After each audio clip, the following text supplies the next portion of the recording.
Welcome back. I'm Ezra Levant. We've kept you up to date on the war against Christian lawyers, how law societies across Canada are trying to drive out graduates from Trinity Western University simply because they believe in Christian morality. Well, now they're coming for the doctors too. The Ontario College of Physicians and Surgeons is proposing new rules that would force doctors to go against their conscience and refer patients to other doctors for abortions or even euthanasia, even if that goes against their medical advice or their own moral code. Dr. Martin Owen is a member of the Ontario and Alberta Medical Associations, and he's fighting back. He joins me with more from Calgary. Hey, Dr. Owen, welcome to the show. You're a doctor in Calgary. You're a family doctor. You're registered. You graduated. You're puttering away, doing your own thing. But now comes news that they want to change the rules. The people who decide whether or not you can practice medicine, they want to remove your right to make decisions based on your values, to give advice based on your values. Tell me a little bit about the coming changes. So, Ezra, this is not a new thing here. This is sort of a revisitation of what the college in Ontario tried to do in 2008. Now, the changes sort of stipulate the fact that we as medical professionals cannot refuse to do any particular legally allowable service based on what's perceived to be our conscience objecting to that. So let's say if a woman came into your office and let's say they were let's say they were pregnant and wanted to get an abortion, and let's say it was a late-term abortion. Now that's perfectly legal in Canada to have an abortion for any reason or no reason right up until the moment of birth. And let's say this person just said, I don't want it, I'm having a bad time, I'm depressed, or I don't, some reason, it wasn't a medical reason, was purely an elective reason, and you are a Christian doctor, which I think you are you saying that under the revisions to the code, you would be required by law, against your own conscience or even your own medical view, to refer this person on for an abortion? You would be required to say, all right, here you go. Am I getting it wrong? Am I oversimplifying? It's not an oversimplification, Ezra. It's more a matter of whether or not this is a law or a professional code of conduct. Now, the college, as you may know, is given jurisdiction by the provincial health acts, province by province, but they do not themselves create laws that govern criminal code offenses in that regard.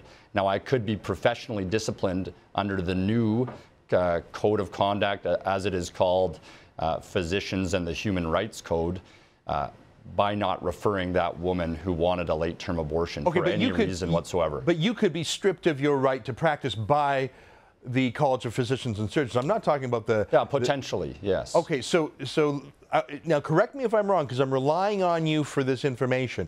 If someone requested or demanded an abortion and you thought it was wrong for medical reasons, for moral reasons, for conscience reasons, under these changes, you would be required to refer them for an abortion. How about for euthanasia? If someone said, Doc, I'm sick of living, I'm depressed, my kids don't talk to me anymore, I just want to do a Sue Rodriguez, you would be required to pass them on to someone? You couldn't push back or at the very least? Correct. Now, legally allowable medical services are what we are talking about. If euthanasia became enshrined in law, then yes, I would be legally required to refer them for that legally required service. Now, so so euthanasia, I mean, is like actually killing someone is beyond the law in Canada right now, but there are sort of baby steps towards that, I think, that are becoming lawful through de facto. But let's move away from that. Tell me your fear. What are you afraid of? I've just made up two examples from the top of my head, but I'm not in the world of medicine or family practice as you are. Tell me what you are afraid of. What is the scenario that terrifies you as a doctor who has a Christian conscience? What are you afraid of happening? Sum it up for me in a 30-second scenario. Sure. I think a Christian conscience or not, the protection of our consciences under the Charter of Rights and Freedoms of Canada is what's paramount here. Now, whether I'm a physician or in any other profession of good standing in society, I should be able to act according to my conscience and not be compelled to do what I feel goes against my core beliefs.